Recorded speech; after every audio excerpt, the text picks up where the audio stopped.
जय हिंद दोस्तों। आज बात करेंगे पीटीईटी और बीएसटीसी का डिटेल सिलेबस क्या है। होता क्या है, स्टूडेंट्स बहुत पढ़ाई कर रहे हैं, मोटे मोटे तौर पर वो कुछ चीज़ें पता रखते हैं, लेकिन सिलेबस का सही ज्ञान नहीं होने से प्रॉपर वे में वो तैयारी नहीं कर पाते हैं। उसकी वजह से उनका सिलेक्शन भी खतरे में पड़ जाता है, और जैसे तैसे अगर सिलेक्शन हो भी जाए तो मेरिट में उनकी जगह इतनी पीछे आती है कि उनको मनचाहा कॉलेज, अपने घर के पास वाला कॉलेज नहीं मिलता है, और सुदूर न जाने सैकड़ों किलोमीटर दूर पर खुद भी परेशान होते हैं और उनके परिवार वाले भी परेशान होते हैं। तो आज मैं आपको बताऊंगा कि आपके पीटीईटी और बीएसटीसी का डिटेल सिलेबस क्या है, किस तरह से आपको परीक्षा देनी है। इस बारे में मैं 2 वीडियो पहले भी बना चुका हूँ, लेकिन इसमें आपको डिटेल सिलेबस बताएंगे। मैं पहले थोड़ी सी जानकारी दे देता हूँ कि पीटीईटी की परीक्षा आपकी 21 मई को है, यानी आपके पास लगभग 40 दिन है। इन 40 दिनों में आपको 4 भाग तैयार करने हैं, और हर एक भाग से 50 क्वेश्चन आएंगे। हर क्वेश्चन 3-3 अंकों का होगा, यानी चारों भाग 150, 150, 150, 150, कुल 600 अंकों के होंगे। और जो पेपर है ना, वह पेपर होगा आपको 3 अंकों में 3 घंटे में हल करना है। तो आपको एक प्रश्न के लिए 54 सेकेंड्स मिलेंगे, 54 सेकेंड। 54 सेकेंड में आपको प्रश्न को पढ़ना है, उसके ऑप्शन पढ़ना है, उसमें से सही ऑप्शन का पता लगाना है और उससे संबंधित सर्किल भरना है। यानी याद रखिए कि आपको स्पीड विद एक्यूरेसी पर चलना है।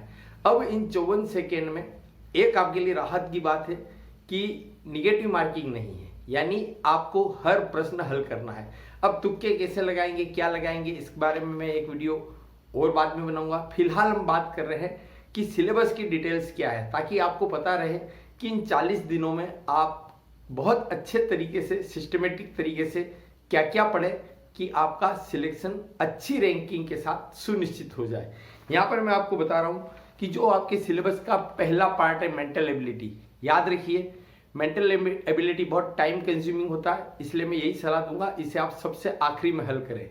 मेंटल एबिलिटी में 50 क्वेश्चन आएंगे।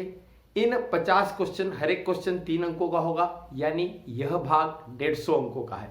लेकिन इन 150 अंकों में इतना घबराने की जरूरत नहीं है।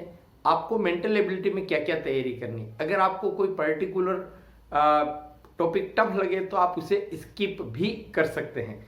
यहाँ पर इसमें पूछा जाएगा तर्क शक्ति, कल्पना, निर्णय में आपके सामने कुछ सिचुएशन दे रखी होगी कि इसमें सर्वश्रेष्ठ या सबसे सही, सबसे उचित कौन सा है। रचनात्मकता यानी क्रिएटिविटी, सामान्यीकरण, कुछ 3-4 चीजें देंगे और उससे आपको एक जनरल लेवल पर आप क्या निकाल पाते हैं, वह है सामान्यीकरण, एक कोरिलेट करना कह सकते हैं। निष्कर्ष, इसमें दिन कि भाई इस तारीख को ये वार था या इसका जन्म तब हुआ तो उस सन में उस दिन क्या वार होगा, इस तरह के क्वेश्चन आएंगे।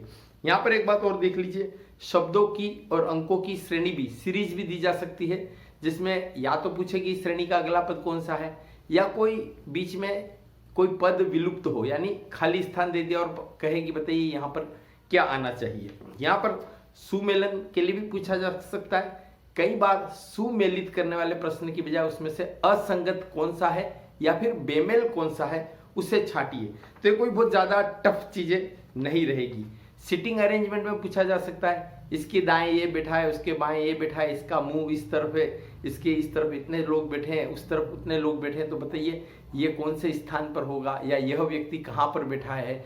इस तरह के क्वेश्चन भी इजी रहते हैं। पाई चार्ट पूछा जा सकता है। पाई चार्ट आप सभी जानते हैं कि वृत्त बना हुआ होता है, उसमें से अलग अलग 360 डिग्री का होता है, उसको परसेंटेज में कन्वर्ट करने का हो सकता है। अगर ये आपसे हो जाए तो बहुत स्कोरिंग होता है। रिश्तों पर पूछा जा सकता है कि इस व्यक्ति ने उसकी ओर इशारा करके कहा ये मेरे इसकी वो लगता है या लगती है, तो बताइए इनका आपस में संबंध क्या होगा। बेमेल शब्द छाटने का कह सकते हैं कि कुछ शब्द।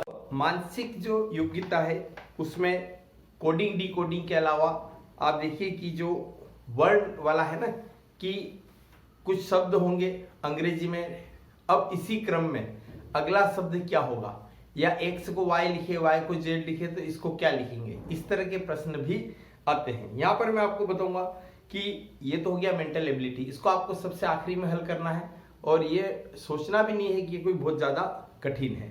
नॉर्मल है पर करना आखिरी में हल। दूसरा पार्ट आता है teaching attitude and teaching aptitude, यानी शिक्षण अभिरुचि। यह सबसे सरल पार्ट है, वही 50 क्वेश्चन, वही हर क्वेश्चन 3 अंकों का यानी 150 अंक। लेकिन इसमें क्या होगा कि पर्टिकुलर किसी सबसे सही उत्तर के लिए पूरे में से पूरे यानी 3 अंक मिलेंगे, कम सही के लिए 2, उससे कम सही के लिए 1 और बिल्कुल गलत के लिए 0। तो इसमें आपको कहीं ना कहीं कुछ न कुछ नंबर आप उठा लेंगे और है सरल, आप इसमें सबसे ज्यादा नंबर स्कोर कर सकते हैं। थोड़ी सी प्रैक्टिस चाहिएगी। यहाँ पर मैं आपको बता दूं कि शिक्षण अभिरुचि के अंतर्गत आपसे क्या क्या पूछा जाएगा। तो देख लीजिए, सामाजिक परिपक्वता। अब आप शिक्षक बनने वाले हैं तो कुछ मैच्योरिटी पर प्रश्न है कि किसी बच्चे ने गुलदस्ता तोड़ दिया तो आप क्या करेंगे, उसको पिटाई करेंगे, उसके माँ बाप को बुला के समझाएंगे या बच्चे को प्रेम से समझाएंगे।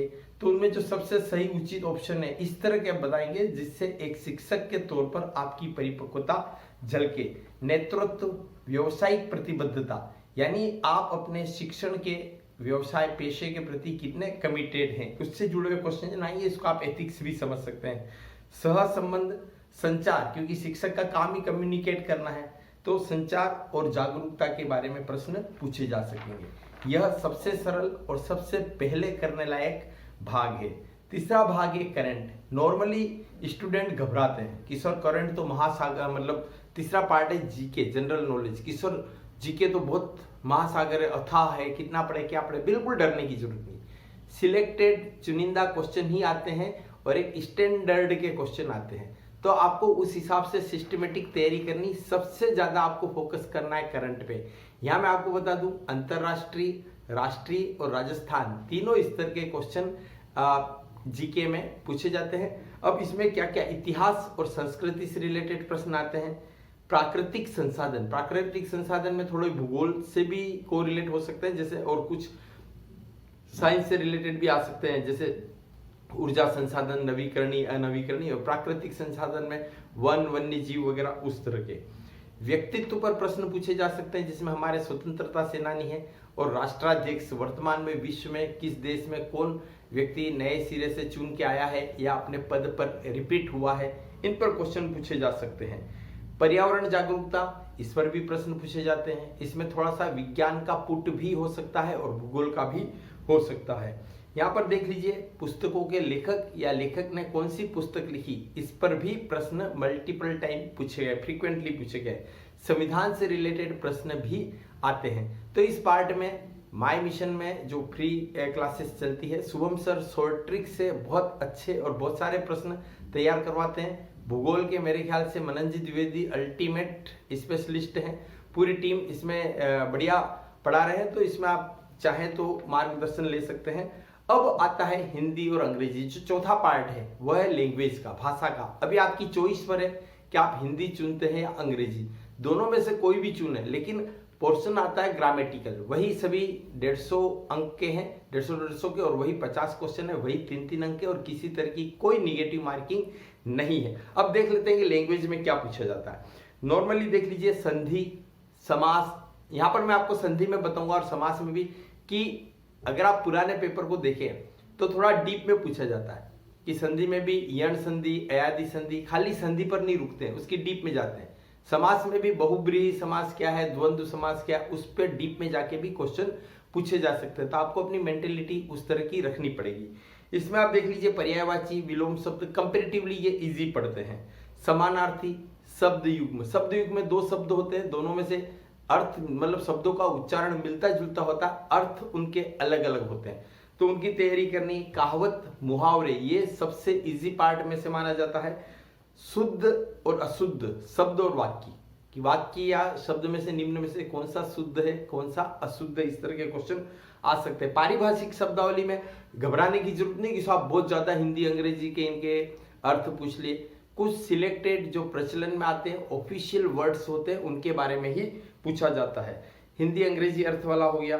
और एक शब्द, एक वाक्यांश आता है, उसके लिए एक शब्द कौन सा प्रयोग किया जाए। तो ये मैंने आपको सिलेबस की डिटेल बताई। जहां तक मेरा मानना है, इस सिलेबस से बाहर कोई भी क्वेश्चन नहीं जाएगा, लेकिन समय आपके पास 40 दिन है।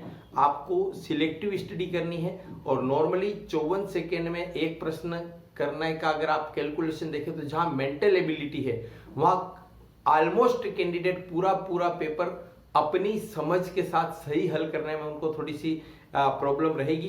तो आपको काफी प्रश्न तो अंदाज से तुक्के लगा के ही हल करने पड़ेंगे, क्योंकि आखिरी में इतना समय नहीं बचता है। तो आपको बिना अपने ऊपर एक तनाव लिए बिना आप सिस्टमेटिक ऐसी तैयारी करिए कि स्कोरिंग क्वेश्चन तैयार कर लीजिए, और कुछ जो चीजें टफ है, कुछ टाइम कंज्यूमिंग है, उनको गेस लगाने वाले यानी अंदाज लगाने वाले, तुक्के लगाने वाले अपने सिस्टम में एक तरफ रख लीजिए।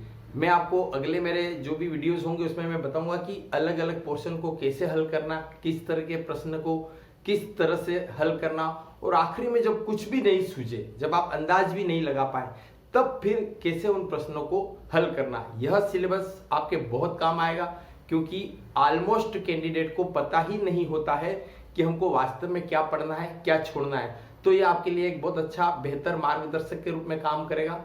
धन्यवाद। जय हिंद।